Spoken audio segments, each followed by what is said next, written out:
What's that?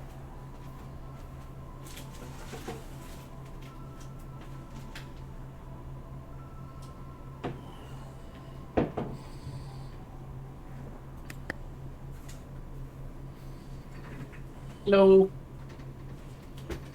I am actually here. I just had my camera turned off. I was hiding. I don't blame you. So how's everybody doing? Good, huh? That doesn't sound good. What's wrong? Just finances. Mm. The usual. We all hear you there. Did you ever hear back from the library? Mm. Aaron, do you hear that? Do I hear what? What are you hearing? The thumping. Hold on, guys. Mm-hmm.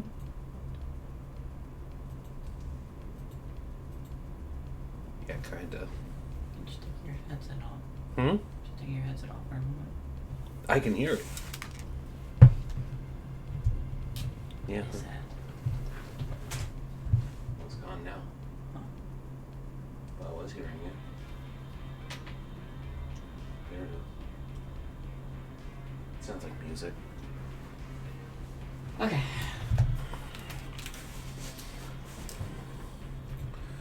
The people are thumping their music again. I mean, it's nothing like some loud rock music at 9 o'clock on a Tuesday. You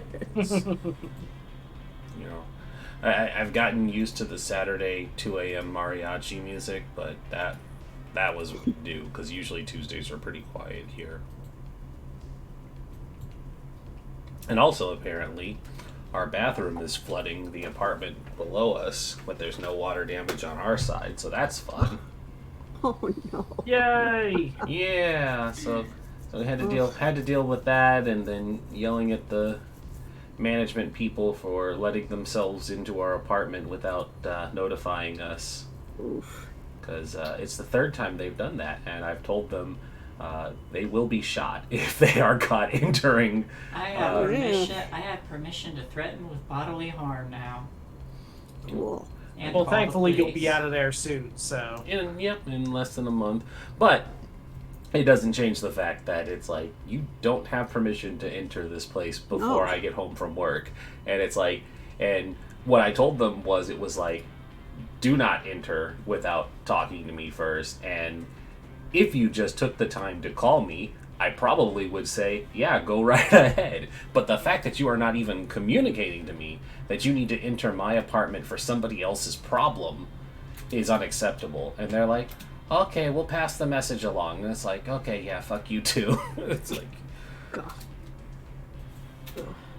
like, you guys are the worst, and just don't.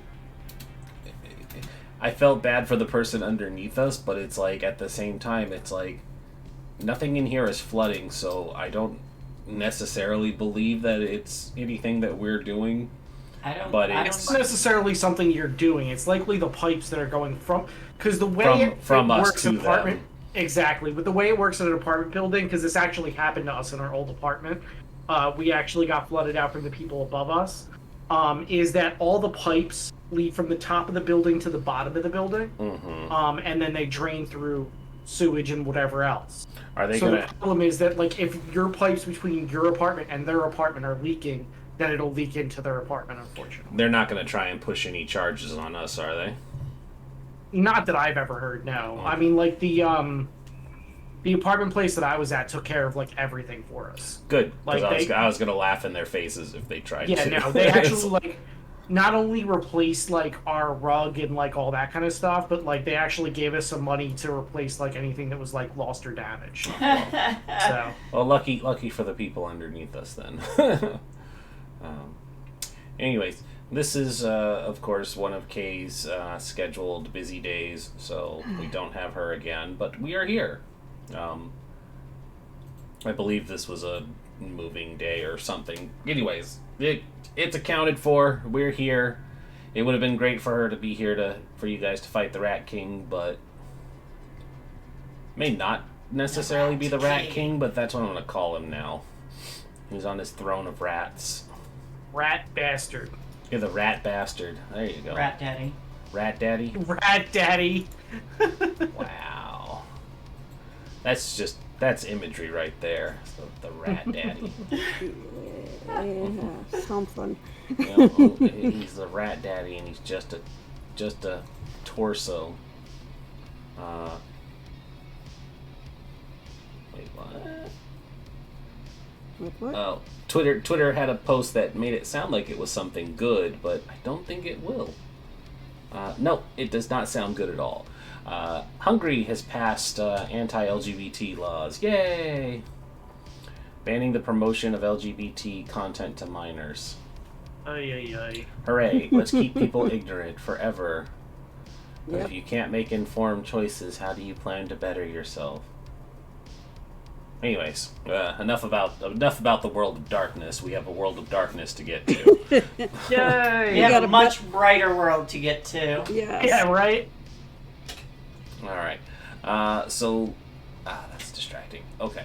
Last Vampires are inclusive. time, vampires are They inclusive. are, yeah. Well, I mean, they don't Inclusively promote. murder everyone. They technically don't promote their content to minors either. That's highly frowned upon. They don't promote thin bloods. It's frowned upon in this establishment. Yep. Any children vampires need to see your way out of here. Frame rate seems to be doing dropped frames again, but it didn't look like there was any actual issue other than OBS yelling at me from last week. I'm not seeing any slowdown on Twitch on my end. Yeah. Because it's ping-ponging between two stable ranges, and that's why OBS seems to be freaking out, is because of the ping-ponging. But it's moving between 3K to 5K, so it's not like I'm in any terrible range for keeping us going. I wish I could tell it to shut up, but it wants to let me know every, 2 minutes. You had dropped frames! You don't have your note taker, so who wants to handle our recap today? I I Well, call got that it, 'cause I snakes. never remember anything, so... Snakes on a plane. we Right. have left the labyrinth and reached out to do some research. Callista recommending, but not suggesting, because it's not her job to think. That we track the increase in vermin reports through the exterminators and such. After doing so, we wired some rats and then watched their progress over the course of a week, traveling down much closer to where we reside, while Lucian went on their own jaunt of securing some well-deserved snakes for their own rat hunting purposes. We went to inspect this location of snakes, and with a bit of stealth through Antonio, he was able to get sight on the Rat Daddy himself. The Upon his- rat daddy. That is the name we are going with, Rat Daddy. Daddy. Are you my daddy? He is now. He is now. Anybody else have anything to throw in there? I have named my snakes. Nice. Just don't tell Viper. Samuel, Susan, Ajax, Loki, Millie, Molly, and Zeke. Aw, you got Molly in there. Yeah, of course. Snake Mom.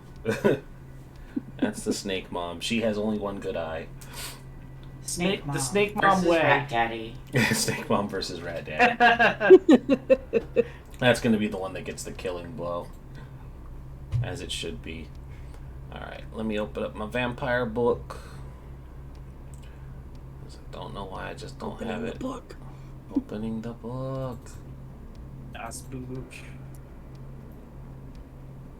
Wow, it really is noisy out there today. Okay. been a weird day all around. I don't know. Yeah, it's been a weird day. Yesterday was a weird day for me. Today I'm okay. Yesterday I was just really sore from house stuff. Shay's really sore right now from house stuff, he stuff. says. Yeah, the reconstruction or our remodeling of our house started yesterday. So sore. There's so much work, and it's. I going just to started be working so out good. again this week, so I am also very sore, so I can join the sore club. Yeah, sore club. We tore out the all the floors and knocked down some walls, and after we tore up the carpet, we discovered that there is some tiling underneath that. We tore up, or some floorboards. We tore up the little board squares to find that there was tiling under that.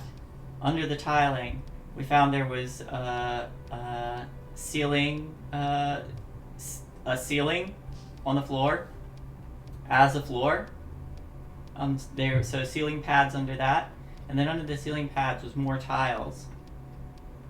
There were 5 different floors. Maybe they were shooting an and a upside down music ceiling. video.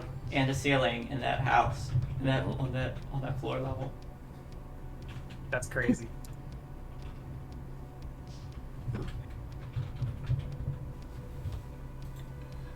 Yeah, it's wild. So, you guys had located the current hideout of the Rat Daddy. That's just his name now. The current hideout location. Yep, the hell you've brought upon us. Of a not an inquisition, but a hunter that had been turned into a Nosferatu, who had enacted his own revenge plot against their sire, who was... It was a whole thing, guys. If you hadn't watched it, go back and watch the other episodes. But long story short, a witch hunter had killed the childer of a Nosferatu, and in revenge, the Nosferatu removed the witch hunter's limbs and then gave it the embrace as well, and left it as basically a paraplegic vampire to slowly go insane and be helpless. The problem, like you do. I mean, as far as sadistic revenge goes, that's pretty on par right there. Unfortunately, it made them into a Nosferatu, and animism is one of Nosferatu's abilities, so this insane witch hunter turned vampire had learned to, as you figured out, harness the power of controlling rats. And over the years, they had gained more and more control of the rats of the area in order to enact their revenge, which included giving final death to the sire that had turned them into this cursed state. And now it seemed that they had been making plans to cause issues for the Camerilla in the greater Phoenix area. Your efforts to track them down have led them to this abandoned train yard. Antonio had done some brief scouting and had seen that the security systems around the area were quite lax. Old security systems had been deactivated, and more rudimentary manual security, such as tripwires and bottles and things like that, were what were left around to keep the area, because he doesn't have hands. So you can't really have a rat learn how to do electrical wiring or programming, but they can pull, some bottles and stuff through. Tell that to the brain. Tell that to the brain, but he's insane, so it doesn't count. May not actually be seeing any of that. It might all be in his head. Apparently can't teach an old rat new tricks. Yeah, exactly. But the 3 of you, minus Viper, who is not here because they are trying to figure out where the reptiles in their reptile house had gotten to, and minus Olivia, who opted to stay behind and do more research on the Amazon. So the 3 of you have moved to intercept and deal with this problem in the train yard.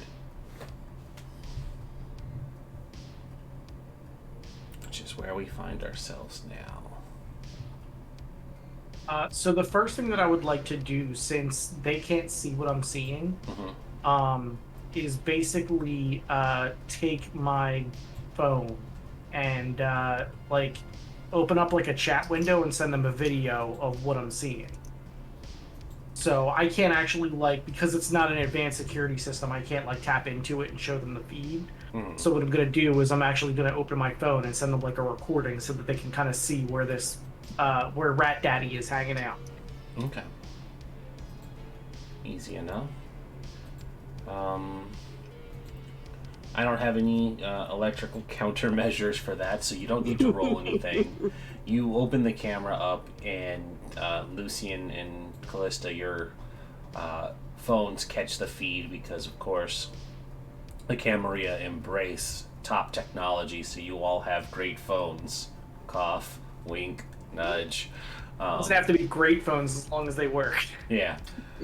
I imagine Callista probably has a good one. I have no idea if Lucian does or not, but at least one of you has a phone that you can look at. Yeah, I open my phone and go well, this is trash now. Yep. Yeah. Viper sneezes in the distance, sensing a breach in the masquerade, but since they are not here, it's fine. It's fine. We're all fine here. Yeah. How are you? Don't worry about it. You didn't see anything. I definitely didn't hit live stream to all of Twitch our vampire slaying. What they don't know won't hurt us. Yep. Not until they find out. It's all right. Okay. All right. So then I will slink back to the rest of the crew, and I guess we will make up some kind of plan. Yes. We will make up to plotting. As Antonio's returning, Callista's already taken the SIM card out and it's just snap. So that was an interesting find. Indeed. It was unfortunate that I had to send it in the way that I did, but it is what it is, unfortunately. This whole place has almost no tech to it. Already taken care of on my end. Just make sure to snap your SIM cards. Of course. Always. Yeah. Yep. Definitely. So into it, I did it right now. You totally didn't see it happen. I was just that quick. Did you eat it again? To be honest with you, I just replace my phone every other day or so. Wow, that sounds expensive. I mean, not when Not you. for you, but what do you mean by expense? He's Vampire Bezos. He doesn't think about things like money. What is this money, you puny mortals? So, how are we gonna deal with that? And also, he looked very awake. Oh, he is certainly awake, that is for sure. As far as how we are dealing with it, I know how I am going to deal with it. I don't know what you two can add. I know Lucian can hidey and stabby. I assume you will be staying at a distance? Yeah, I can provide some cover of mist, which will make it difficult to make you out.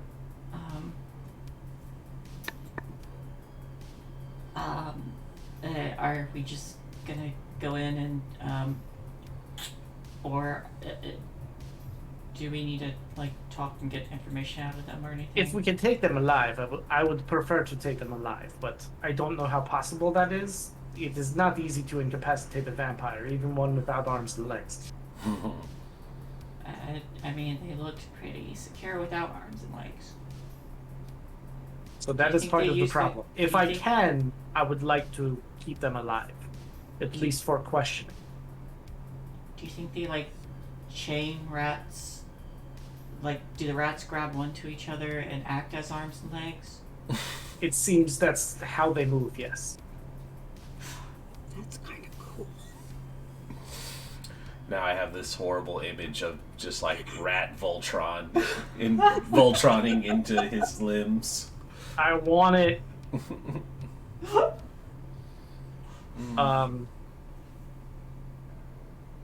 I will once again hand Callista the handgun and say, like, don't give it back this time, because you should probably keep one with you. Oh, I'm not good with these. Even if you're not good with those, you should have something. Yeah, okay. Are you any better with melee weapons? Hang on, let me check. No. Being part Toreador, I assume ranged is your thing. I mean, I've seen, She did ask for a sword, though. I've seen Bernice handle a sword really well. I need to teach you some basic combat skills. Oh, okay. I mean, I've never had to, I guess, do anything like with guns before. Hold the handle, point the sticky out part toward the enemy, and pull the little lever. Yes, they are pretty self-explanatory. No. I mean, I've never killed anyone before. That's all. Oh, that is a whole nother story. I would say exhale after you pulled the trigger, but we don't breathe. You don't. That was a vampire joke. Come on. Oh, right. Sorry, I get really. You don't have to do it between heartbeats. And To be honest with you, this is basically a pea shooter to him, so more than likely you will not kill him with this thing. Oh, okay. If that makes you feel better. In fact, vampires tend to play games with firearms such as this. That is. It's basically like vampire paintball. That is a good analogy, yeah. Terrifying. Yeah, okay. I'll keep it. Okay, so I will drop the firearm off with Callista. Mm-hmm. I will let Lucia know to, like, you know, go to, like, the like behind him, if she can, or yeah, if he can rather. And once I feel like there's been enough time for them to be set, I am going to start firing at the target. So hopefully draw the rats away so that Lucian can kind of jump down on them. Okay. So basically, you're going to be shooting at him with me behind him. Correct, yes, but I'm not like opening up full auto. Basically, the shots are way more to get their attention, to get the rats off, so that you can directly attack them. If that makes sense. So you're going into tank spec and doing a taunt to draw the aggro. Kind of, yes. Hey, That is a good explanation. let me give you And the DPS has to circle around. Okay. Yep, hit him from behind, stay out of the fire. Hey, you're the rogue. Oh my god, this works too well. Stay out of the fire, guys. Callista's the healer, like sons of bitches. They're in the fire again. Yep, Callista's the healer. Hang on, let me give you an entrance, dramatic entrance, and she'll take out one of the water vapor cigarettes and light it, and we'll use her alchemy to produce some mist. Takes a drag, and then exhales. Yeah.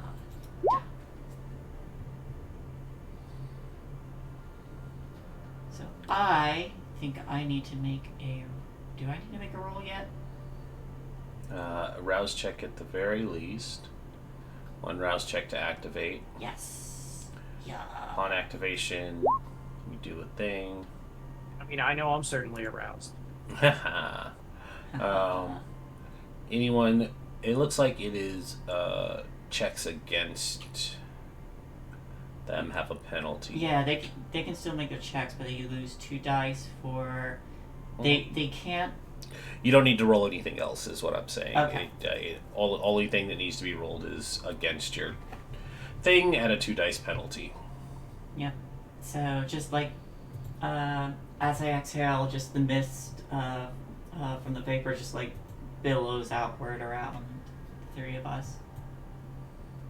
I got the vapors. Got the vapors. All right. So yeah, this mist seeps into this train. What I described last time was the not a repair room, but like the place where they store the train cars and stuff when they're not in use, in service. So this is where this Nosferatu has been layering themselves up and preparing. And as they are situated with these rats gathered around them, they've quite literally made themselves just like a rat throne, and they are currently propped up in a seated position. And they certainly weren't aware of you, but now as they see this mist starting to creep in, their attention kind of shifts and looks, and they're just like, who's there? And as I open fire, I'm definitely like, not me! Not it. All right, so you're just going to open up with some firearm rolls. So we will do the three round rule again for combat, which I will now turn to the messy book and its terrible layout, because the stat blocks are on a whole different section, and then the combat is in a whole different section. Of course it is. Yeah. Alright. So, combat starts at 3:01. Oh, I would definitely like to re-roll that. Yeah. Do you... Jesus. Oh wait, no. You would have all of your willpower back because there was some time of rest between. Yeah, and that's so, why yeah. I just reactivated my boxes. Yeah, I was about to bring that up, and I was like, no, you guys had time to recover. So 301 is where it starts with physical. So I'll stick with combat. 4. 4 seems solid, especially since right now I'm mostly distracting. Yep. Doesn't count as a surprise attack for obvious reasons. Mm-hmm. Oh, the second one. Okay, so that's what you rolled there. Defending against ranged attacks is usually done with dexterity plus athletics, which is going to have a penalty, obviously. They seem super dexterous to me. Yeah. Like, it might kind of balance out sort of because of the rats, but not really. They definitely have no cover, so that's a -2. I'd probably -2 for no cover, -1 for rat mobility. Although,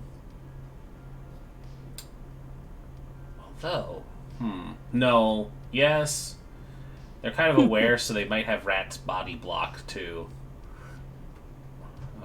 Okay. Rat armor. Yeah, rat armor, exactly.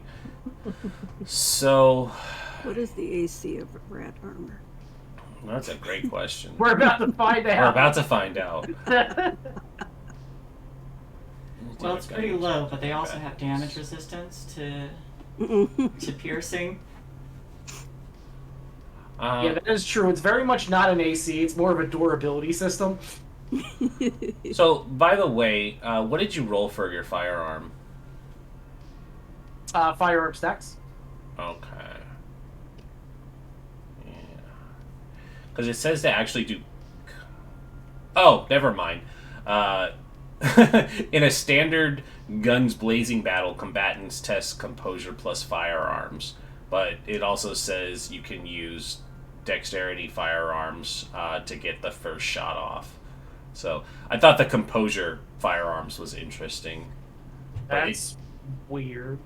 Yeah. When Well, I think someone's shooting at you. Yeah, you know. it's to represent the you're in a gunfight, but I do like that because it does make sense when you think about it a little If that more. is the case, I may have to alter some stats, so we're gonna need to talk because Well- that goes against everything I've understood from vampires. Yeah, it's like on the one hand, dexterity plus firearms makes perfect sense, but when they bring up the point that, because this isn't like D&D combat where we're doing it for extended rounds, it is just how you're keeping your cool during a gunfight, and it's like, okay, I can see that.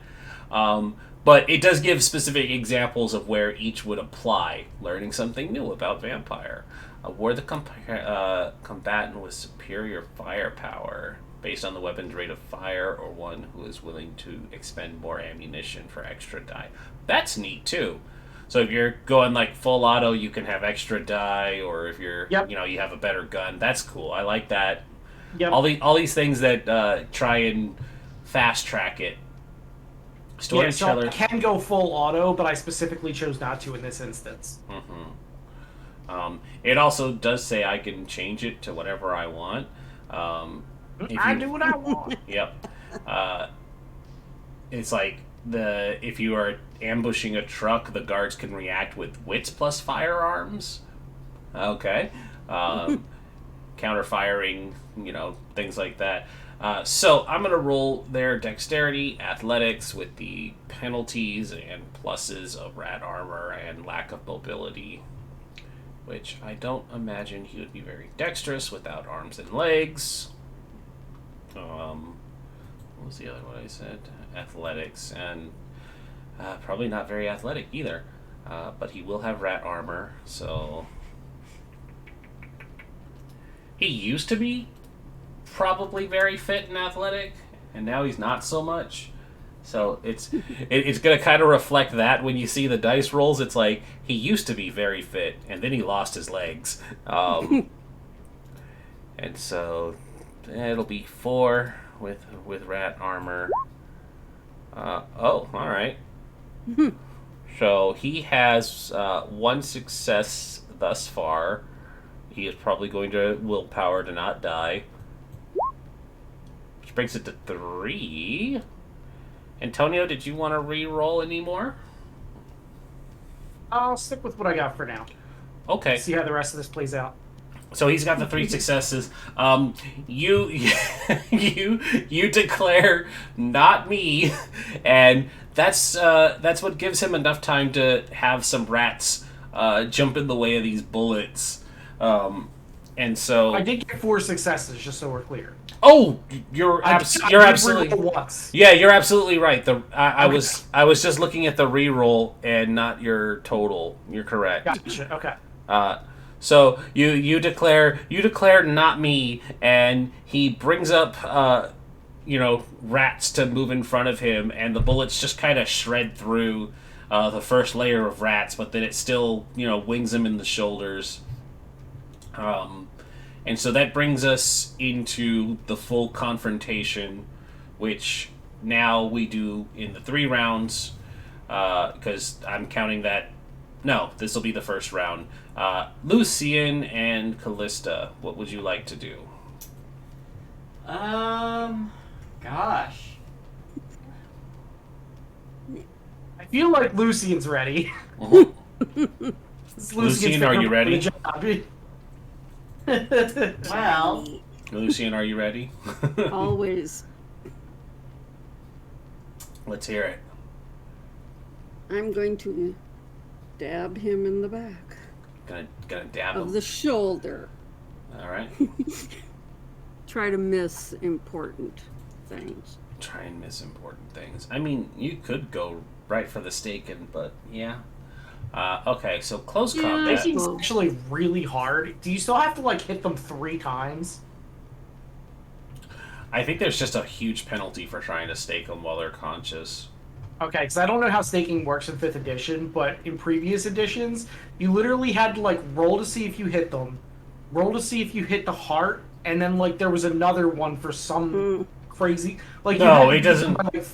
I know it doesn't go that extensive, but it's absolutely insane to try to stake a vampire 5th edition. So Yeah, it is very much just like, I think it's a -4 dice to try and stake them, because for obvious reasons they're not going to let you stake them, so they're going to be fighting really hard against that.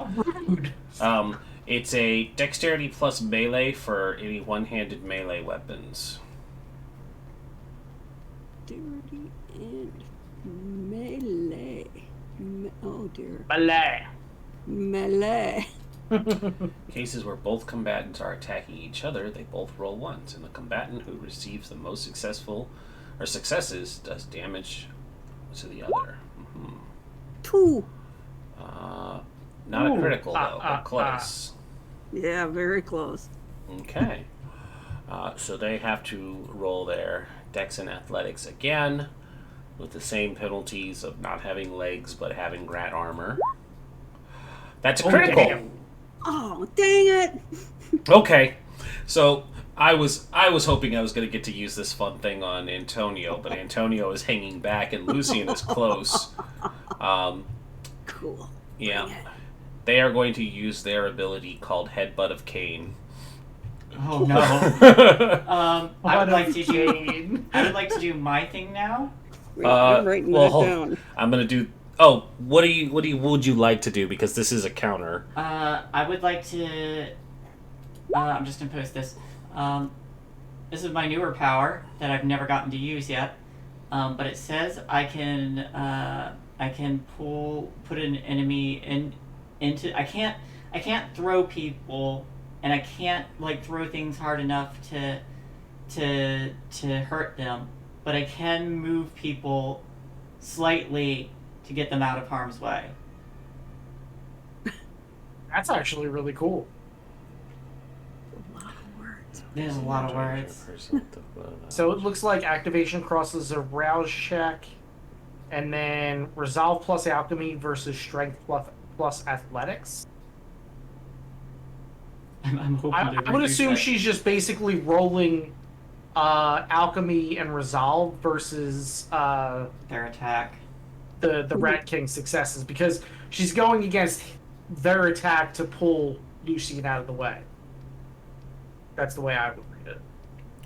Yeah.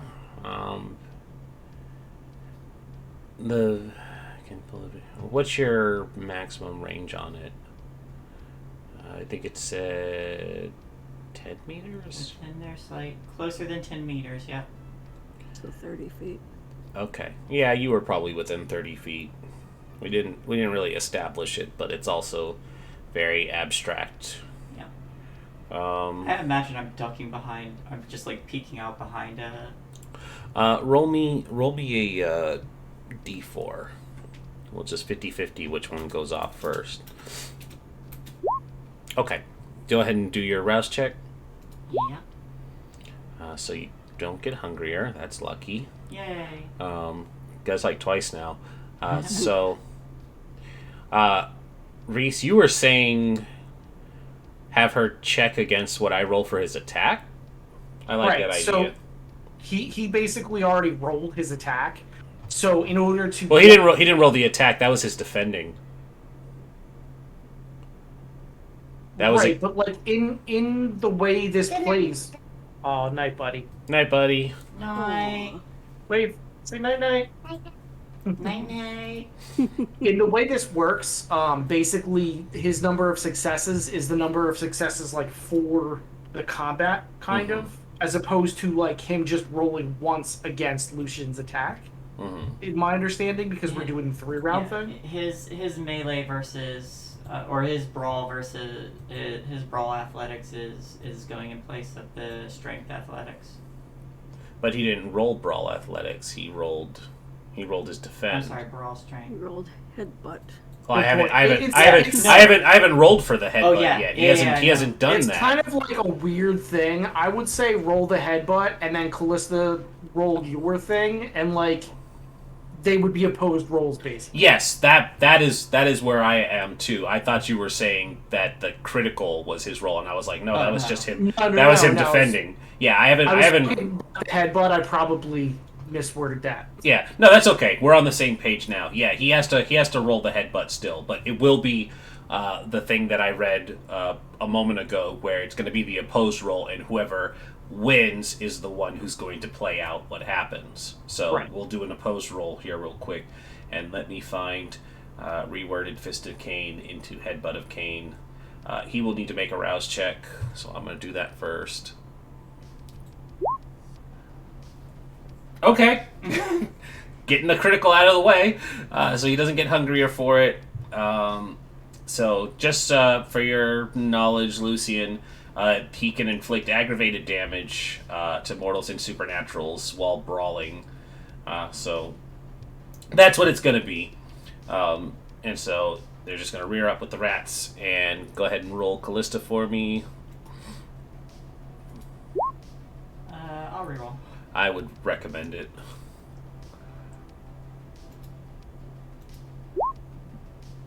Hey. 4 successes. All right. Let's- You already conducted. All All right, I love you. Just as long as I don't roll any more More than I 10s, you know. should be fine. All right. Yeah. Hey, there you go. It's Cool. only the one, so let's re-roll. Because of course he's going to. Hey, there's that 10 I was looking for. Still not enough, though. 3 versus 4. Yep, 3 versus 4 again. Let's see here. I'll burn it because he's in fight or flight. There it is. 4 tie. Okay. What happens on a tie? So, I don't know in 5th edition. In previous editions, the defender won the push, Okay. but that was previous edition, so I honestly don't know in 5th. It might I just wanna- reduce the damage. Hang on, let me see if I can just do a quick goggle. I'm pretty sure it's the same way because that makes the most sense. Let's see. Couple chats. Never mind. Per the core rulebook, page 123, last bullet point on the top right, the initiator of the contest wins on ties. Oh, well, there you go. Callista, you win. If the acting character rolled equal or more on the number of successes rolled by the opposing character, the test is a win. So, yeah. Cool. Works for me. So, the initiator of the contest wins ties. Yep. So, Lucian, you go to stab at him, and the rats shunt him back out of reach, and then you see him rear his head back, and his head starts to glow. And what you end up seeing is it's not so much that it's actually doing the Fist of Cain, because this was a hunter who had initially possessed true faith. His head starts to glow with more of a divine energy, and there's the formation of a cross that appears around their head, and they were about to just thwap you, but then his I was gonna say his stump from underneath gets pulled by Callista, and he just goes whap, face first down into his pile of rats instead. Creates a And crater. yeah, and as he goes down, the rats disperse, and he headbutts down into the ground, and there's just a boosh ripple as this protean impact of his strength and faith, for that matter, leave a crater that coincidentally has a giant cross shape in it as well. Oh my god. All the We went full people are gonna anime on worship this here one. now. Well, better the floor than me. Yep, Whoa. that aggravated damage is no joke.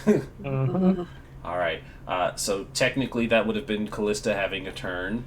Lucian had a turn. Antonio had a turn. He also got a turn. So we go back to Antonio. All right. So at this point, I think I'm gonna go in for the stake because they are prone. They don't have the rats anymore. So I feel The rats like are close but dispersed. right. So that's what I'm saying is right now at this moment, because he headbutted the ground. You have the and best the rats chance. dispersed for the second. He doesn't have the rats to kind of move around, so I'm going to try to take that advantage and stake him. Yes. Okay. And, so that is melee and dex still, right? yes, because it'll be a one-handed, and I'm going to find the rules for the stake, just so I give you the accurate information. Because, of course, it's never easy to find A good steak. a good stake. Ah, no. Alright. Do I just put it in staking? Will that help? Ah, here we go. For a combat staking, the hunter must make a called shot at a -2 penalty and inflict 5 points or more of damage of either type before having. This damage can stem from ranged weapon tests using a grenade launcher, or a crossbow firing sharpened wooden bolts, I or would like to similar use a stake grenade firing launcher. weapon. Yeah, or it can stem from close combat with strength plus melee, using the stake as a weapon. So strength plus melee, I guess, since it specifically says that one. The stake always has a damage modifier of +0, regardless of how it is applied. Being a stake through the heart paralyzes the vampire, blah, blah, blah, blah, blah. Okay, so it's not as extreme as I thought. I don't know where I thought it was a -4, but you have a minus... That's a mistake. Yeah, it was a real mistake. But you have a -2 for the called shot. So what I'm going to do is I'm going to pump. So I'm going to do a rouse check, and that gives me an additional 1, right? Raise that, rouse that blood. You So do I'm get hungry. hungrier. I'm hungry. Because you're thinking of steak. If you're thinking of steak, rare. Okay, so melee. Strength and plus melee. strength Mm-hmm. plus 1. Not bad, not bad. But it's a bestial success. Hey, I'm okay with that. Yeah. I don't believe he can make 5 without getting a critical because he doesn't have the rats now. So that's going to be... I'm not going to re-roll it. So... Oh, we didn't roll your damage for your gun. We should know what that damage is because it counts. Conventional weapons. This is what happens If I when you remember correctly, I believe it's 3 for a like machine gun assault rifle type thing. Medium gunshot, like a 308 rifle, is +3. Yeah, +3. +3 to what? It just says damage The value damage. +3. What's the damage die? It just says damage value. Yeah, it just has a default value, right? Oh, okay, so it is just. Why would it be? It does like 3 damage. I Yeah, was like, why would it be a plus then? It should just. it would be basically 3. just be 3 lethal. Yeah. Well, not 3 lethal. 3 damage. Yeah, 3 damage, and then it gets halved because it's a vampire. Lethal if it was Unless it's mortal. Fire gun. Fire gun. Dragon breath. That's what. Aggravated damage. That's the correct term. Aggravated damage. It would be superficial damage. 3 superficial damage. Certainly aggravated. Yeah. Yeah, I forgot guns were like less than.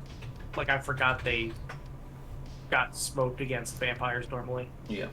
That's why you got to do like the frickin' dragon's breath and all that stuff. Yeah. So your stake has a +0, so it has to be 5 or more damage before having for superficial. So you still need more damage. So just so you know, my stakes are probably not +0. Mm-hmm. They actually have like spearheads on them. I detailed this a while back. I recall. Do they have basically? Is there? I'm gonna pull up your message, but do you recall any other special materials or anything that might push it over? Let me look. There's so much, Reese. I know. Let's see here.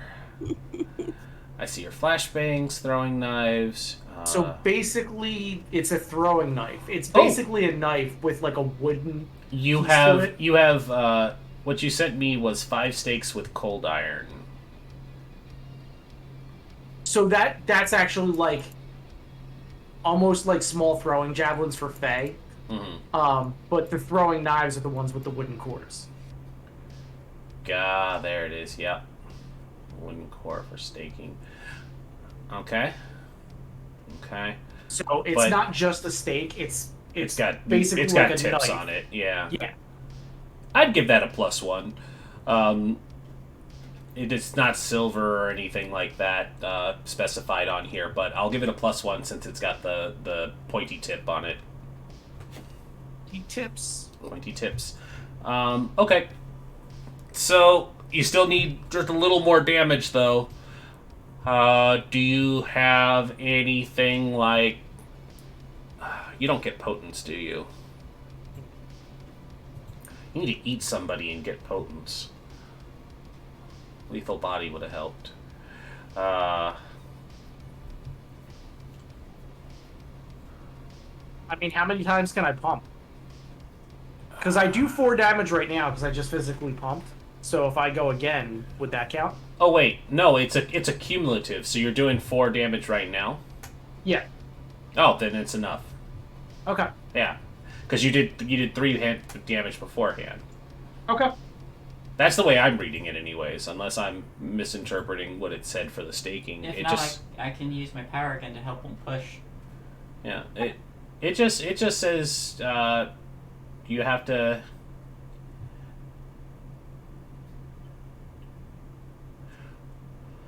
It's kind of vague. It says you have to do the called shot at -2 and inflict 5 points or more of damage. So I think here's the thing. you might need to. My understanding, right, is that it has to be 5 points of damage to punch into it. Mm-hmm. What I would like to do, if that is the case, is go in through the wound in his shoulder, because we're talking knives, right? So, like, it has enough space that hopefully I can get down through the shoulder, through the collarbone, and into the heart. So that's what I'll do to kind of make it so that it's more damage. I'll use the existing damage instead of creating a new hole. You succeeded on the called shot, so I will say that is perfectly fine. More to the point, this is a bestial success, so you're going to be much more vicious about the way you're delivering this too. I was just going to say, which is way more fun in this instance. Mm-hmm. So I think the way this plays out, because it's a bestial and the beast kicks in, and what it says to Antonio in Antonio's mind when the beast takes over as you're driving this sharpened stake through is, they're a traitor to your cause. They used to be just like you, and see how far they've fallen. They deserve to die. And so you drive the stake in more, and then you pull it out, and you stab them again, and you stab them again, and again, and again. And you're definitely going to stake him when it's over, but you're dealing just a stupid amount of aggravated damage to him repeatedly. When the final stake does come, he is basically on the verge of final death before you drive it finally in and stake him to the ground. The rats... It never says how they need to get to the prince, just that they get there. Well, yeah, I mean, they never even said you needed to get them to the prince. You just needed to deal with the problem. Yes, technically, though, we don't have the right of destruction, but, I mean, that's fair. Up to us. Yeah, I mean, technically, yes, it is up to us, but we could get in trouble because it is technically... Again, it's a politics thing, right? If somebody wants to call us on it later, they could. And so, that is a valid point. Here, vigilante, secret society, blah, blah, blah, illegal Germany has the authority to arrest and subdue violators. So, yeah... Your main priority is arresting and subduing. So you're right on the verge of crossing that line. So yeah, Maxwell probably would have told you bring them in. Now that we've brought that point back up and clarified. Actually, and if need be, to bring them before the prince. So Antonio is correct. And his beast almost ruined that for everyone. Oops! All stakes. But you drive the stake home, and they do not die. They are put into torpor once you finally deliver that blow.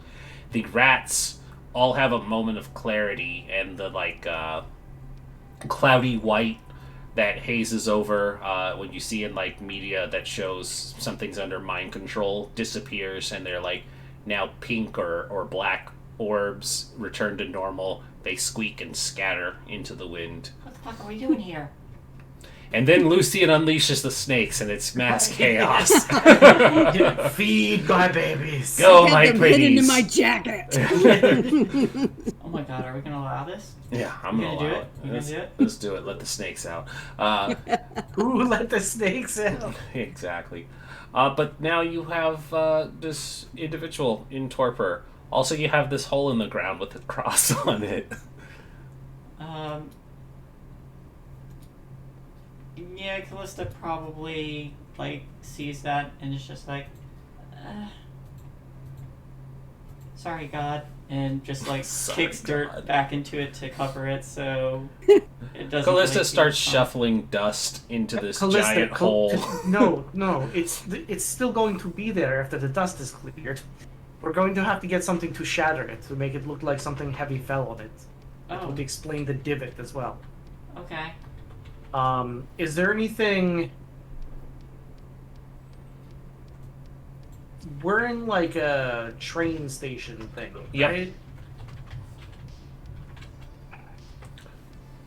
You could probably find enough loose gravel and dirt. It would just take time. Right, but we need to explain. I want to find something heavy and throw it down on it, so it cracks the cross up, and also would explain why there's a giant crater there. You want to do a quick wits awareness and look around? Sure.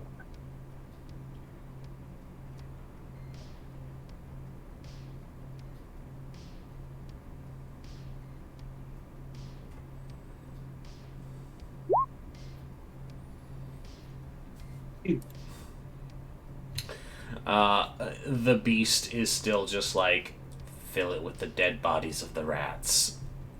The beast is not being helpful right now. Pick up the stake guy and beat him into the crater. Yeah, if you bury this corpse, they'll never pay attention to the cross. Technically, they won't. I mean, the beast is not wrong. You are not wrong, but that is not helpful right now. Right? Okay. So, let's see. Be a hammer or a toolkit or something. You'd think. Anybody else want to help look around? Yeah, when Callista hears hammer or Yeah. something, she'll start looking.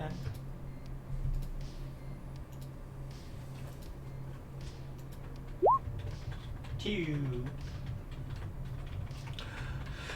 There are a good number of tools in this area. Hammers. There is probably even just a little jackhammer tucked away in a storage closet. You guys could do some heavy work around it and just dishevel this indent.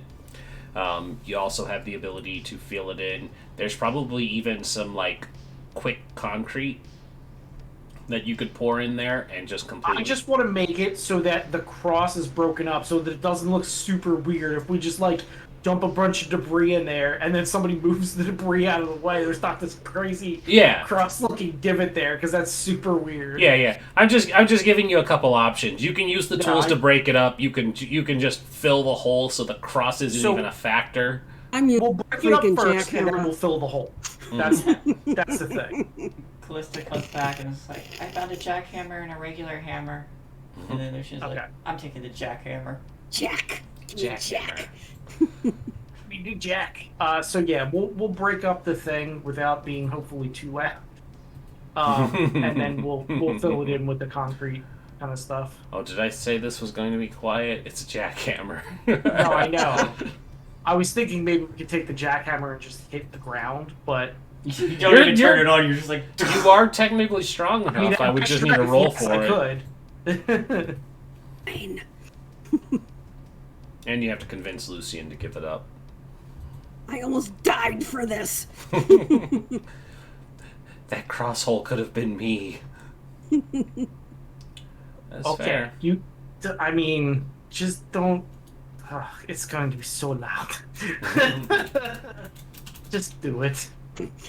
This is such a bad idea. Why am I envisioning like a Hanna-Barbera cartoon? Bouncing on. Listen, there's nothing wrong that's going to happen using a jackhammer at like 10 o'clock at night. It's fine. Lucian, I would... We're in a city, right? Yeah, construction definitely... I would love to say that it's a joke that construction definitely stops after the sun goes down, but... Nope. That is not true. But this is an abandoned area, so it might be a little suspicious. But please give me a... Oh, God. Strength to keep it steady. And... torn between technology or... Subterfuge could work, because you're trying to cover it up. Same. It doesn't matter. Yeah, it doesn't matter either way. Yeah, just give me strength plus subterfuge. I like that idea of just kind of covering it up. While Lucian's working on that, I'm going to go shut down the security system and remove all footage. Oh, you know what? Don't do that. Roll me strength plus stealth. Try and do it quickly and quietly. That way you have a little bit of a chance there. Thank you. No. What? Oh, God, why are you being stupid? Wait. Just wait. Just wait. Because this way, if it fails, it's either too noisy or Lucian doesn't keep a good grip on it. It just makes it worse. Oh, that'd be so funny! Like, ah! Well, it's not 2 successes. It's not bestial. I of course need to ask: do you want to spend a willpower to reroll 1 dice? Sure. All right. Yeah. 1. Technology is not being nice to me. Hey, there you go. That's a critical. That's a critical. We'll take it. Yeah, no, that's perfect. It is the most quiet jackhammering you've ever heard. No, I wouldn't say that, but Lucian, in a moment of lucidity, the network is in sync with you, and it's just like, strike here, hold here, work this angle, and it'll get it clear. And you work fast and efficiently. It's still noisy. It's a jackhammer. None of us have ear protection. You don't need ears. You live forever. You don't need ears. You live forever. The thing about it, though, is it's an abandoned area. It's so far away. It's indoors. Whether or not it's quiet doesn't matter, because nobody comes to investigate it, and that's what's important. You guys are able to do the work you need to cover up this evidence of a display of true faith and also vampiric power in this situation. And so this pit can now be filled in or covered up or made to look like it was just a hole that had always been there. But now it won't arouse any suspicion. You've sufficiently covered your tracks without any doubt.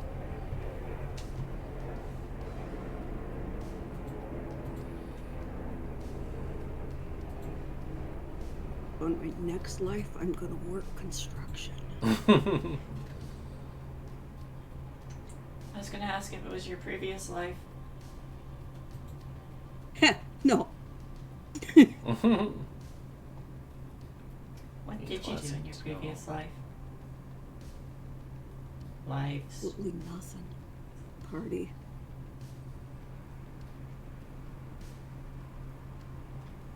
Had fun. Sounds You fun. know. As you do. Sounds like it was a good one.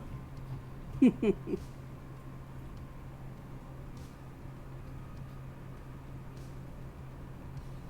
we need to do anything else here? Was I able to finish with the security system, Ren? Yeah, you've got everything good and situated.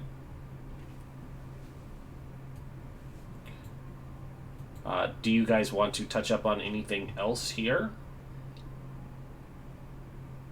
I think we're good. We just take them with us. Yeah. You guys arrived in Antonio's vehicle. Remind me, did you bring the ghoul along as your driver? Yeah. Okay. No, I usually keep him very far away from the combat. He is much more of the... He's more valuable away from there. Exactly. Okay. So, your vehicle's parked not too far away. You have a perfectly staked torso, which I imagine Antonio brought a bag or something to put him in so it doesn't arouse attention. Correct, yes. But I will say that I am making sure that the stake stays in. That's fine. I'm going to, wrap some duct tape around it, just in case he's one of those weird ones that can pop it out. Do they have those? Mm-hmm. That is a thing. Protean actually comes with it. What? Yep. Dude. Oh, I never knew that. That's awesome. Even in torpor? Mm-hmm. Yeah. Dang. It has a thing where it can push stakes out or something. Some shit. I don't remember. Awesome. That's probably a higher level power. That's cool. Oh yeah, it's definitely not like an 11 gen power. It's an elder power, but.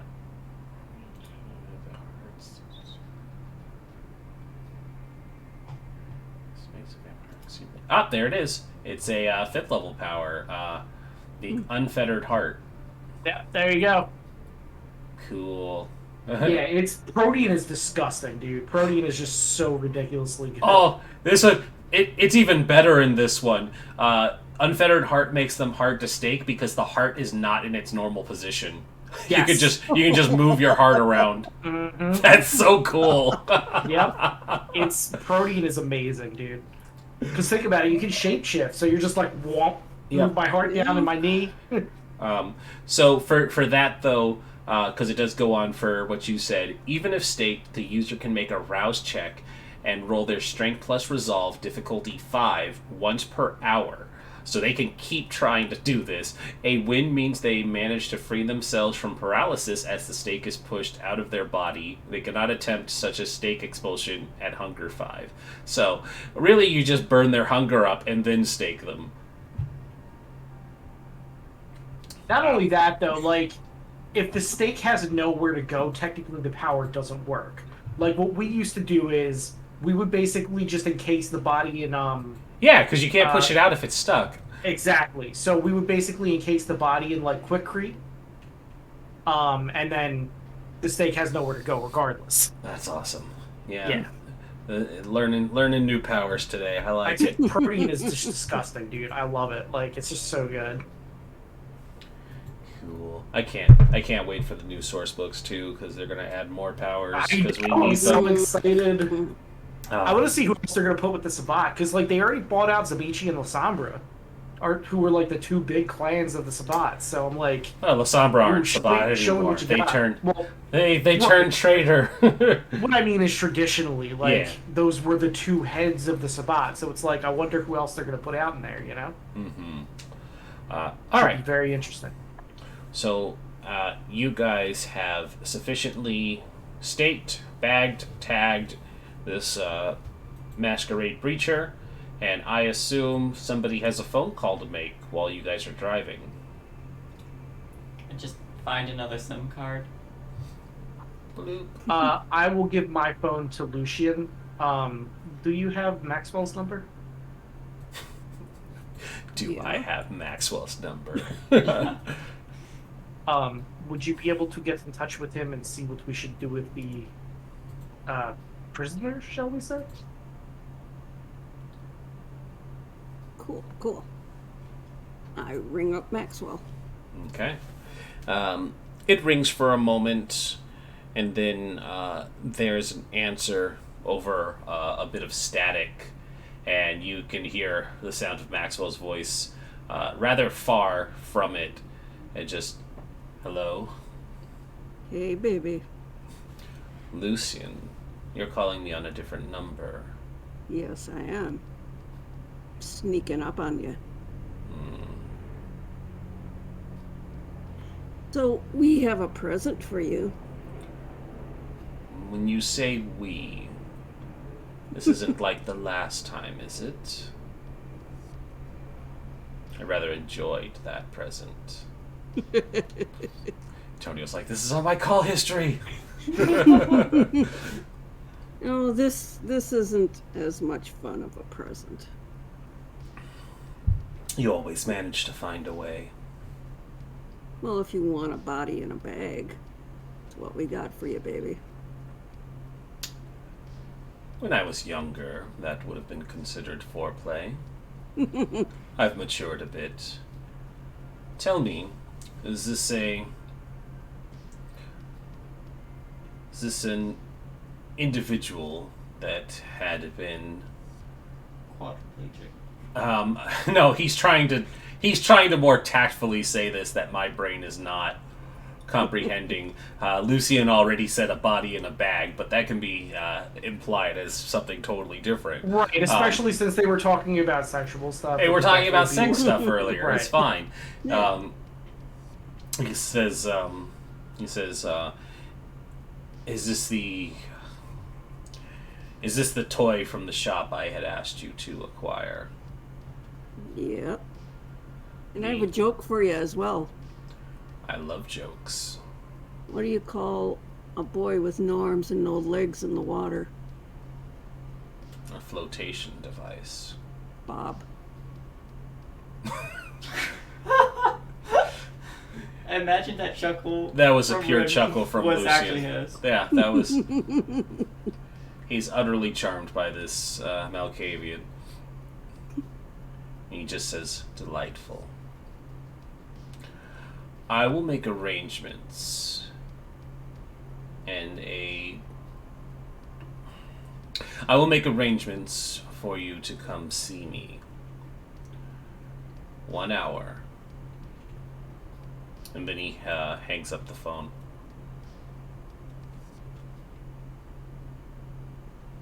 I'll be ready for us in an hour. Back to our little hideout while we wait. This place really creeps Where did me he out. want to meet? When he does say that, Lucian, your actual phone will ring. Not ring, but it'll ping with a text message. And there is not an address, but it's a picture of a location that you'd recognize within downtown. And when you show it to the others, Callista, you'd recognize it as the Ivory Tower. Ivory Tower in 1 hour. So how close would that be to the haven that we have? From your haven, it would be probably about 40 minutes. You're in Okay. downtown currently. Right, see, that's what I'm figuring. Like, probably doesn't make sense to go, like, all the way back there. We'll probably, like, ride around. Go get some shawarma. Yeah, definitely get some shawarma. Yeah, we'll probably just ride around and wait kind of thing. So what do you call a boy with no arms and no Two boys with no arms and no legs that hang by a window. What is that, Lucy? Kurt and Rod. I did not know you were this funny, Lucy. You did not strike me as funny before. I like this side of you. Well, I'll have to think of more jokes to tell you then. Sounds like a plan. I could tell you my favorite one, but it has a rude word in it. So they will drive around waiting to get pulled over to explain the body. Yeah, basically, like, we'll just drive around for a little bit, probably park about 15 minutes early around the Ivory Tower place. The dude is in a bag anyway, and thankfully smaller than a normal body, so that'll be helpful to not quite arouse suspicion. Why is this child in a bag? That was one of those funny scenes from the Sonic movie that they took out. The Sonic in the bag at the elevator, and the two people like, "What is that? Is that your child?" And he's like, "No, yes," from inside the bag. Good stuff. All right, we are at our break time, so why don't we take our break, and then we will jump back in with you all meeting the Primogen Council and the Prince. Oh, fun. Excellent. All right, everybody get up, stretch. We will be back in 5-ish minutes. We'll see you soon. Be back soon. Yeah. Okay.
So it's funny. I actually had glasses for the first 38 years of my life.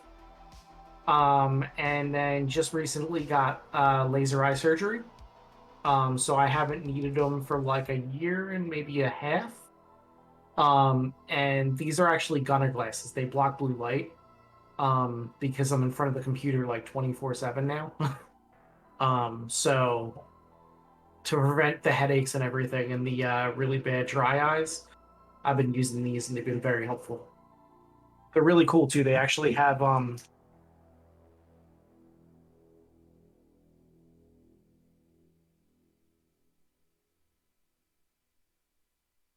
different attachments that you can use. So there's like a rope thing so that when you have your headphones on, it doesn't like mess with your headphones like normal glasses would. But then it's actually got like normal glass things that you can switch in and out, and it comes with like a whole kit.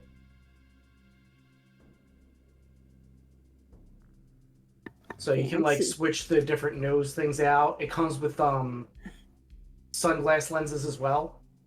So it's pretty cool. Yep.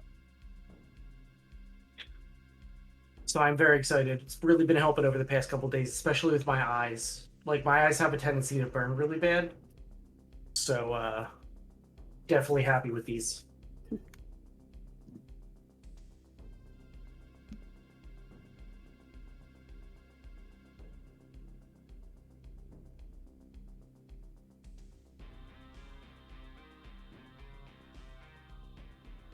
Yeah, so because like I work from home now, so I look at a screen all day for work, and then I'm generally on the computer at night too. So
Come on, guys.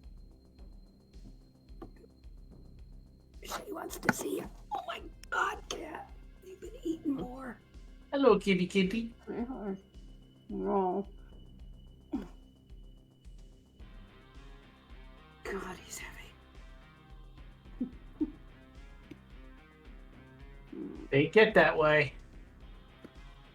Look at the belly. Look at the belly. What color are your eyes? Yeah. Hate cats. That's like I love you to death. Just showing people your eyes, cat. God.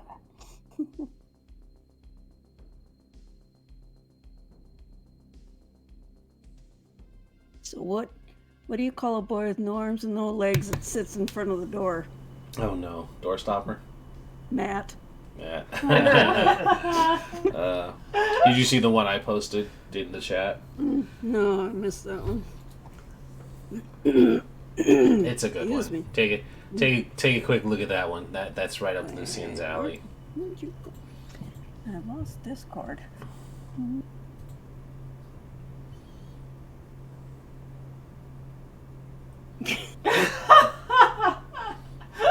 Oh gosh.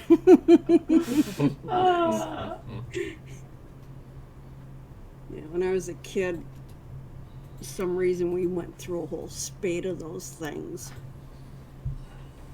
Everybody knew at least a dozen. Oh my God, throat.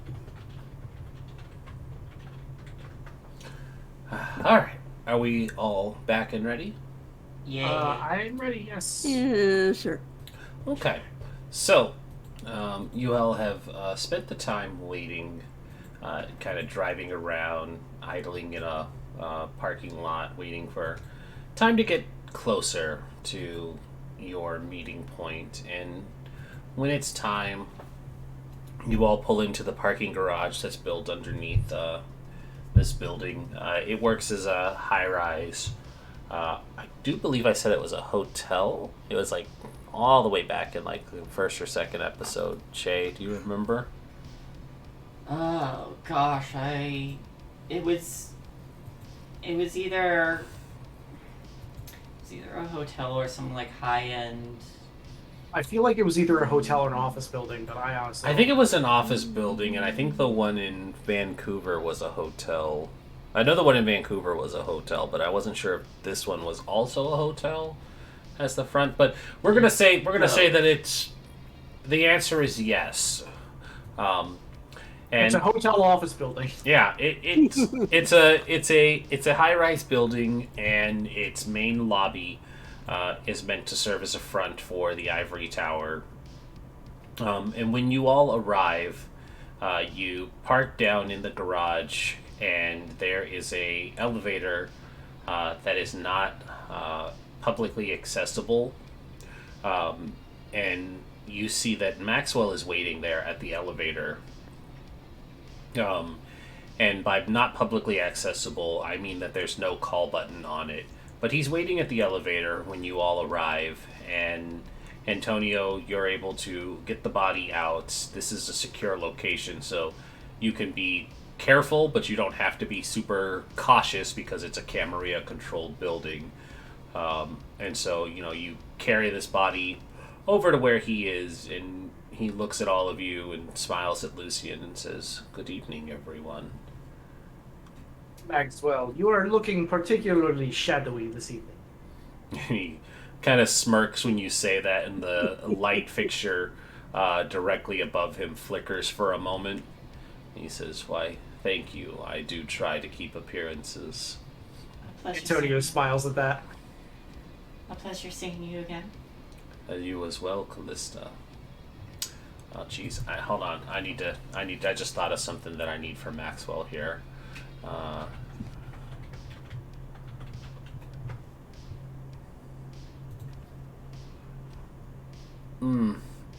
It immediately went to orphans, and I was like, no, that would get him in the doghouse.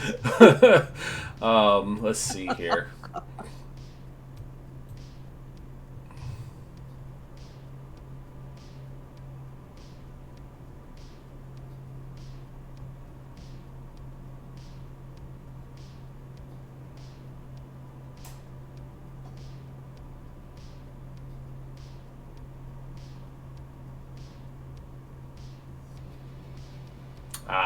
There we go. He says his greeting to Callista, and then he looks to Lucian, and he goes, "Why did Mozart kill all of his chickens?"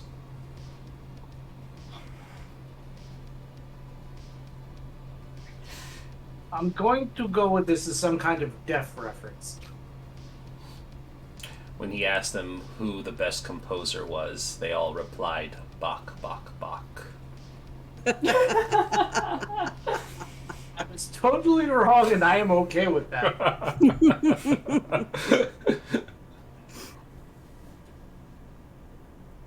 And he does. He puts on a wide grin for Lucian, and then the elevator door opens. Like, anytime one of these jokes are spoken, Callista's like, her mouth keeps pushing, she's like try not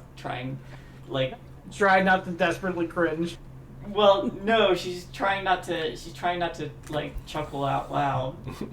It's like she doesn't. It's like no, let them have their moment. Don't make noise.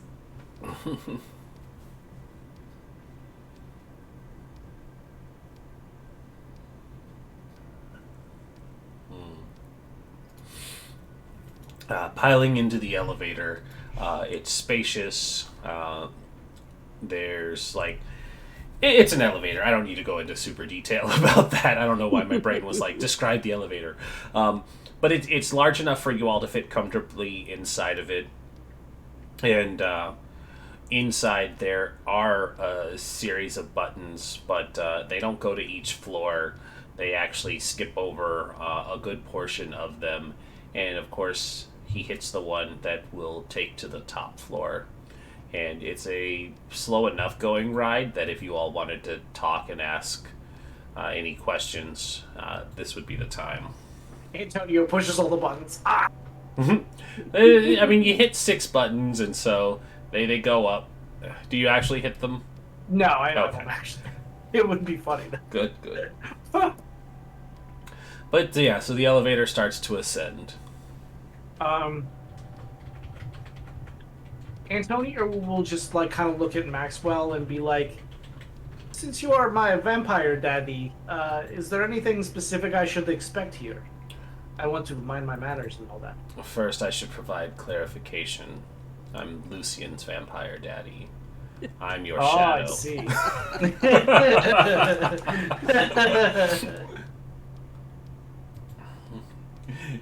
No, his response is probably more elegant than that. He says, oh, only one person is allowed to call me vampire daddy, and he just kind of straightens his tie, leaving it at that.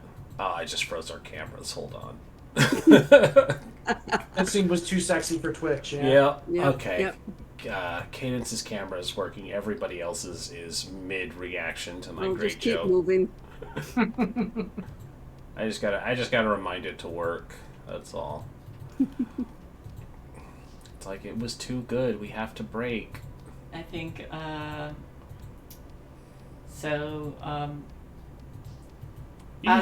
they're going up, and Callista's listening, I think she takes a look, looks at the highlighted top floor button, and then just kind of composes herself and looks down and says, I do not speak, correct?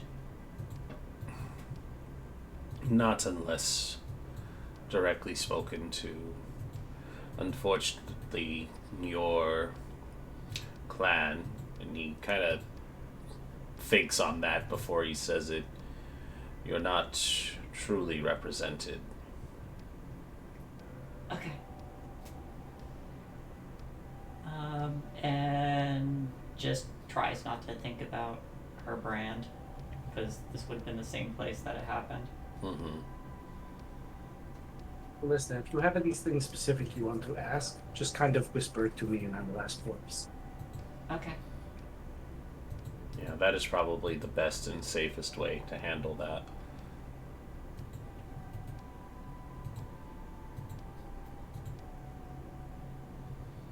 Was there anything else before we reached the top floor? I did truly want to ask about decorum, as it were. How does this go? I've never been in front of the prince before. You will be in front of the prince as well as the Privigen Council. These are the representatives of each clan. Most nights they are not all present, so do not expect to see all of them there. But you would treat them as you would senior officials or respected elders. Be polite, be precise. In Camerilla society, time is the most valuable currency, and they do not like to have theirs wasted.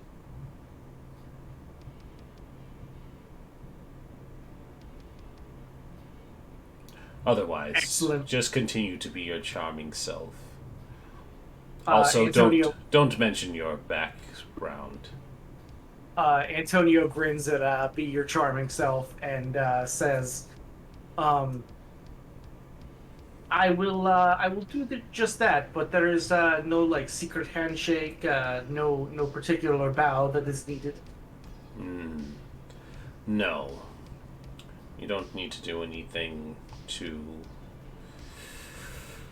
outrageous. You will stand before the prince and you will bow.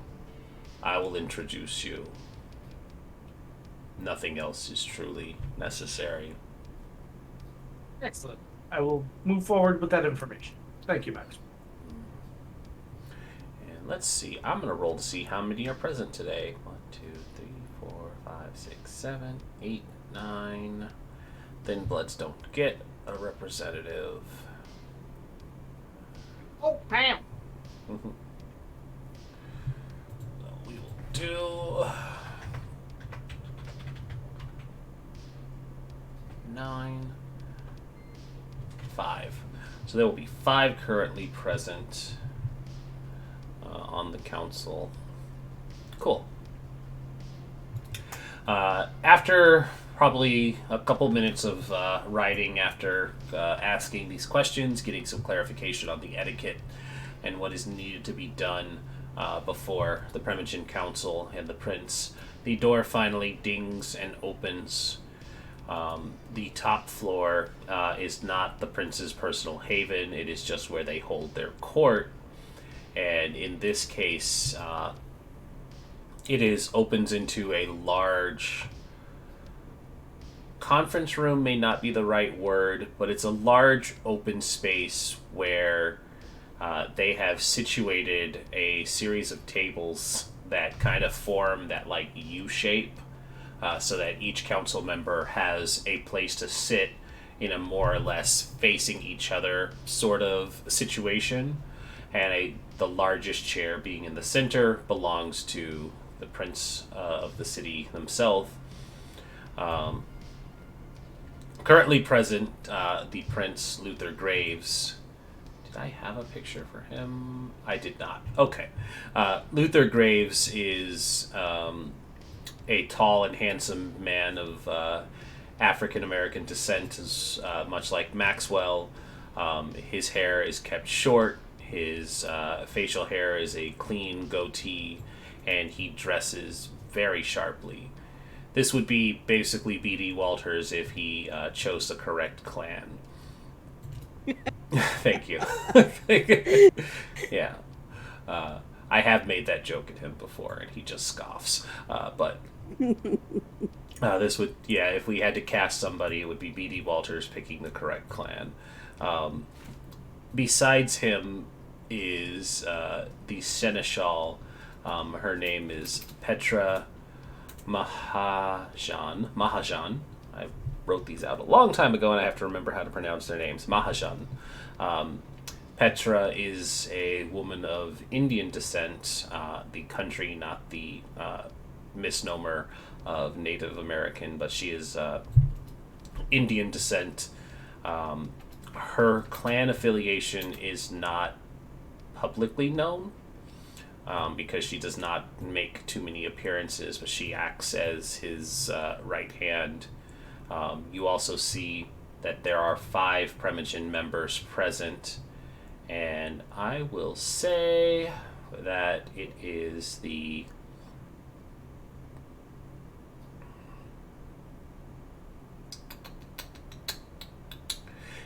cative Primogen, the Wait, time out. When the hell did a cative get permission? Yeah. Thin Bloods don't. Thin Bloods, they are making a weird exception for catives, because catives can still be useful. I mean, yeah, but I've Oh, never heard. sorry. Of a cative be You're gonna have to That's you're gonna have to actually disregard that, because I'm an idiot who doesn't read my own notes. Cative, clanless kindred are currently not represented by the Camerilla, but are Okay. allowed within the city. I don't know why I goofed on that. So I did make an exception for the Bruja, and that's probably where I'm goofing. The Bruja have a seat to keep the ones that stayed within the city in line, so that they don't rabble rouse for the anarchs, Rabble. because that's what they do. So you currently have the seat belonging to the Banu Hakim currently seated. You have the Nosferatu currently seated. You have the Gangrel currently seated, and the Ventru seated. That's So can we 1, tell 2, what each is? Do they each have like a symbol or 3, something, or is 4. it just like these are the people there? and the Malkavian is also there. I think I think the way to best answer that question without like being like, oh, they're gonna breach the masquerade by having like little icons above their heads. Maxwell kind of just quickly goes over it with you all, and he'd be like, here's the floor plan, seating arrangement. No, he just tells you who's going to be there. You would know each of them by their names. The Ventru Primogen is a man by the name of Alexander Black. Cut and paste. The Gangrel, I did say Gangrel, correct? Ventru. Yes. Gangrel. Banu Hakim. Nelson Malkavian. Malkavian. Yep, and Malkavian. Okay. The Gangrel is named Agatha Sanchez.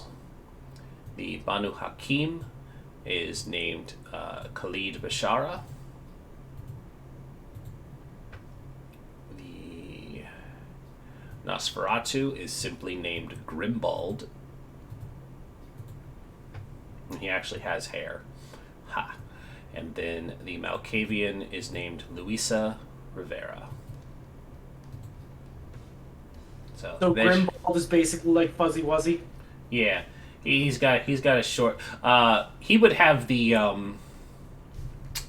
like European monk hair where it's like kind of bald on top, but then it has the frame around it. I get you. So it'd be that. It Like the friar. Yeah, the friar. Mm-hmm. I think that is what it's called too, the friar. He's got that, so he's not completely bald, but he's balding. It's a grim bald, as it were.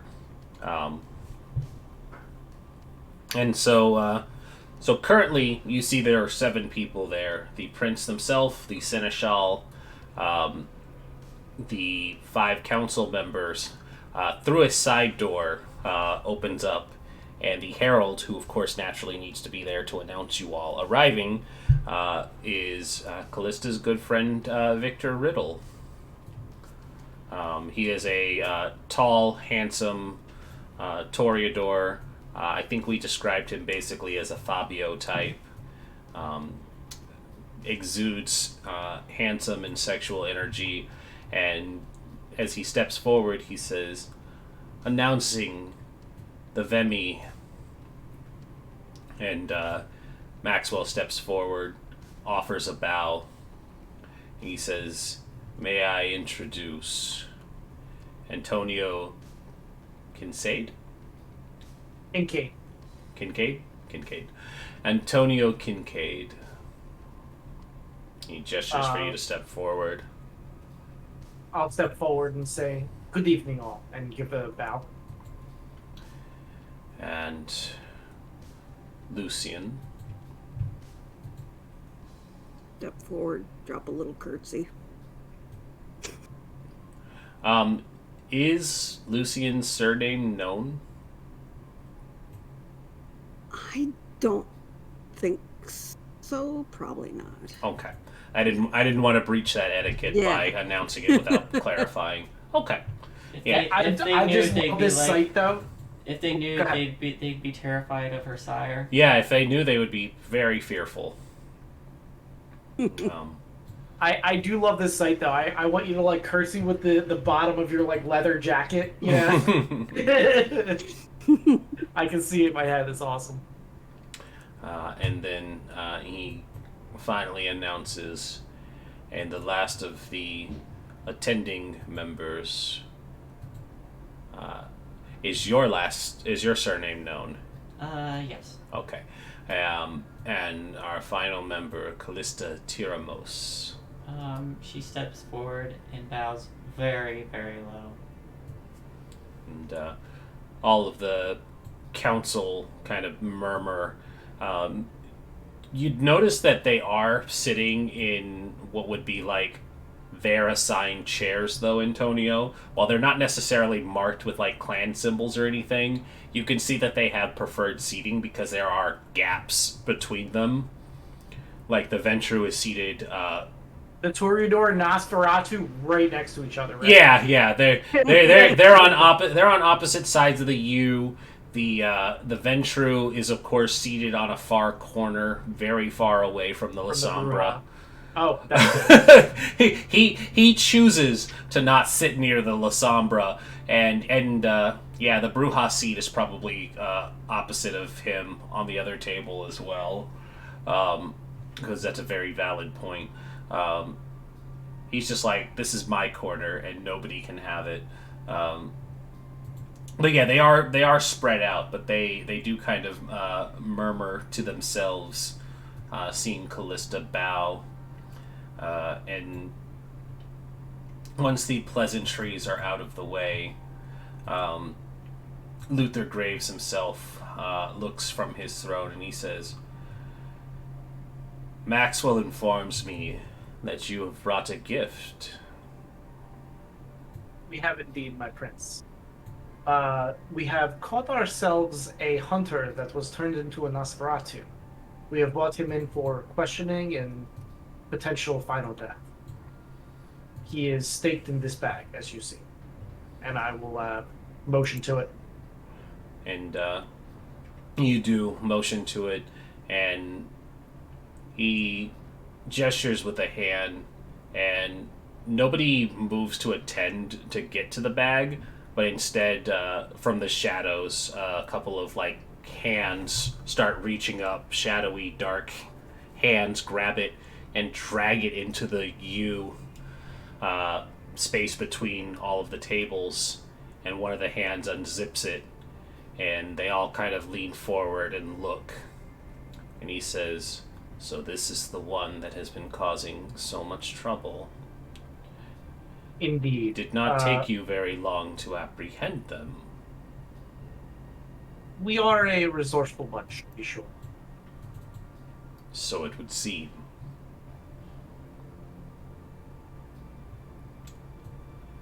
Well, you have our gratitude. I'll give a slight bow with that.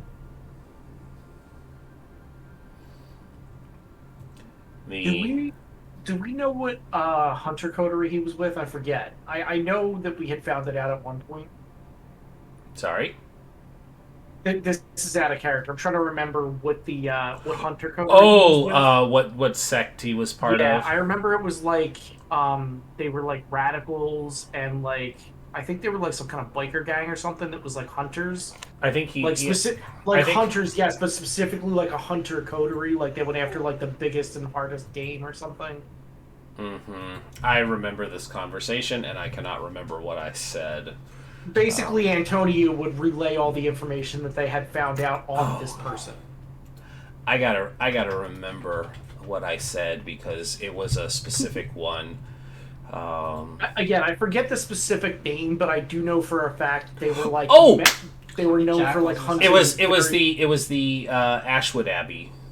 Yes. Yeah, he was a member of the Ashwood Abbey.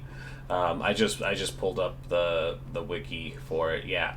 And so when you mention this compact, a few of them sneer, and they say, Hellfire Club. Shame he was acting alone. That could have been... I do not know that he was acting alone, to be sure. We have not gotten any information out of him yet. We brought him straight before you. He did have a lot of rats working for him, though. He had many accomplices.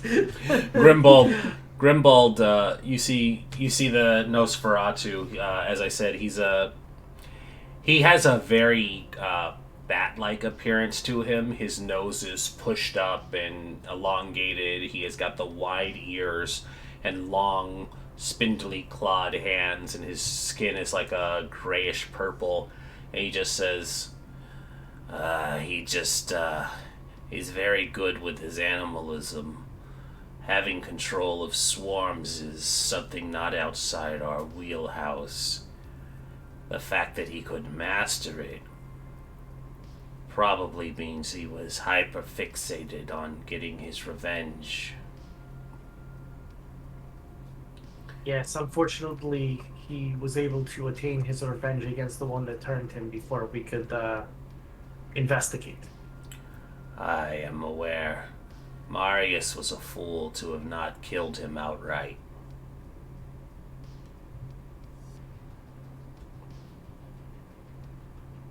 Well, I am glad he has been put down and declawed, as it were. Declawing is definitely one way to describe what happened to him. I grit at that.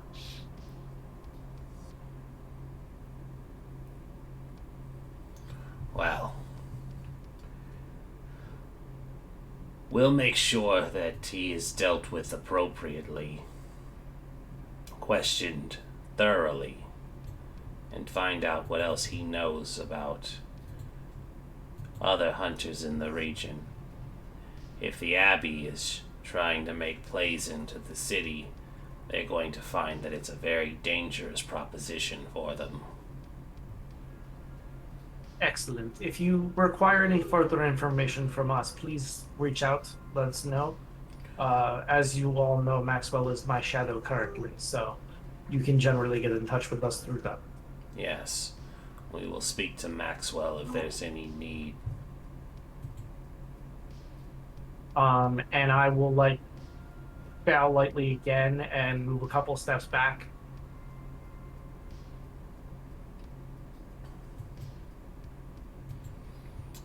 Antonio is assuming their part in the meeting is over, unless anybody asks anything specific after that. Yeah. Does anybody else have any input they want to share or ask? Callista does not speak unless spoken to, but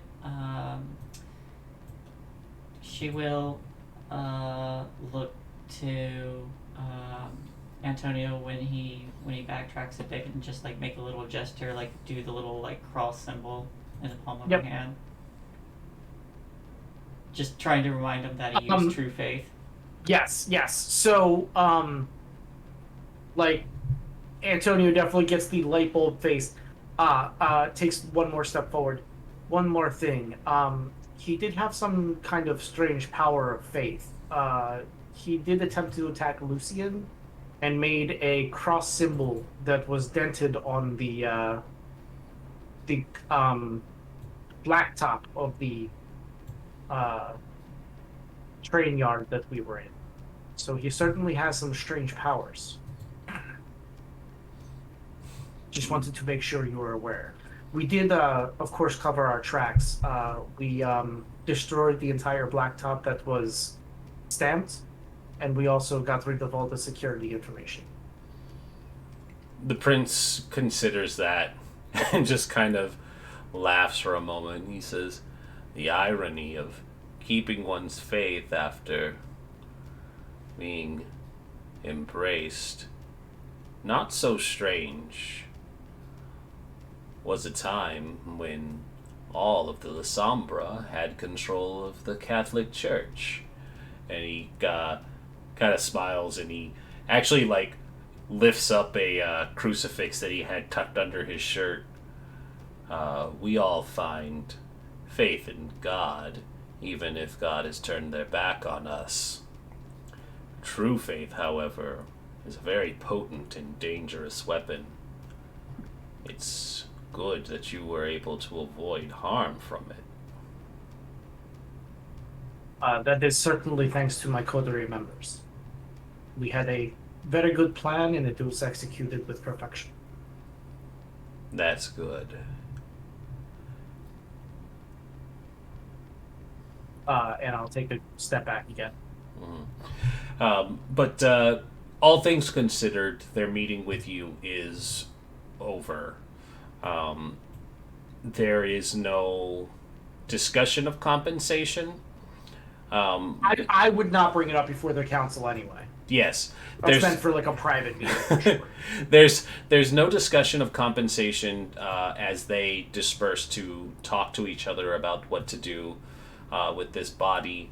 But as you all leave and go out into the waiting lounge area, Maxwell steps out and he says, all things considered, I think that meeting went very well. it seemed to go well to me as well. Callista managed You to tell keep more her head. jokes. Indeed, Callista did very well in my opinion. First impressions are very important, so I'm glad it was a good one. Yes. And understand doing work for the prince will have its benefits. You may not see them right away, but they do not forget. And the Lasombra always pay their debts. Of course, I certainly was not going to bring up any form of compensation during a privilege. Yes, that would be grounds for punishment in of itself. You are grateful for the opportunity to serve. Callista, I must thank you for the reminder about the faith. That was a good call out. Of course, sir.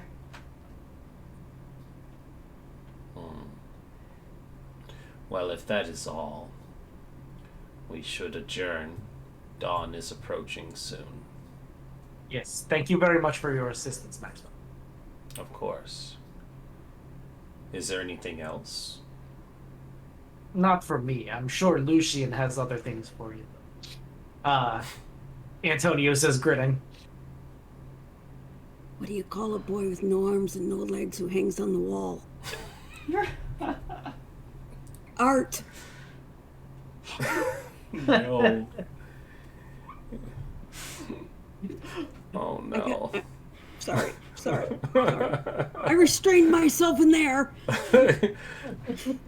Oh. They look like they could use some jokes, I'm telling you. Antonio quirks up an eyebrow at Lucian and it says, if you would like a separate ride, I could always escort Callista home myself. Callista's just doing that thing where like her mouth is like twitching into a smile and she's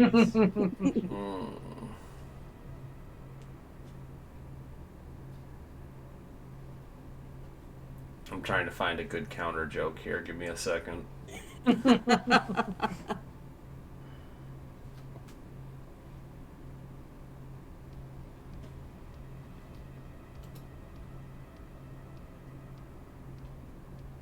That one's dumb.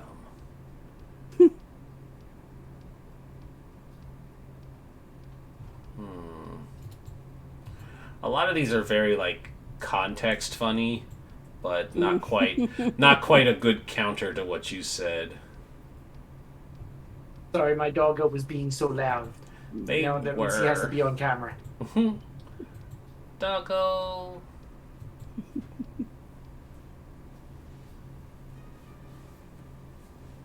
Aww. Look at the My boy. old man. Oh, that's gross.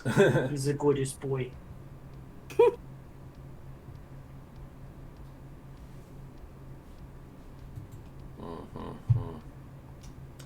All right, I need a good one here. Come on.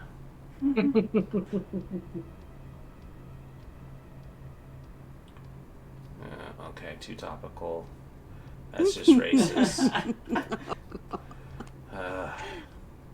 Like I'm looking for dark jokes, not.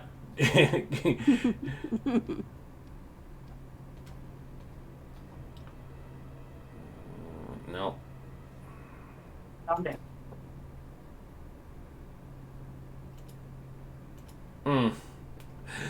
Maybe that one. Oh, God. Getting curious now. People just coming into the stream are going, what are they doing? So he The most important part of the stream, the joke look up. Yeah. Lucian smiles at one at the suggestion of having the elevator ride alone with Lucian, and two at the joke, and he goes, I bought my blind friend a cheese grater for his birthday. A week later, he told me it was the most violent book he ever read.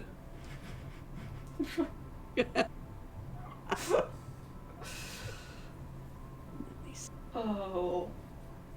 I am sure he had a very tactile, visceral response. Ow. Ow. Yep. All right. So, with that, the elevator ride is filled with equally good dark humor jokes between Lucian and Maxwell, and the two of you just have to endure it.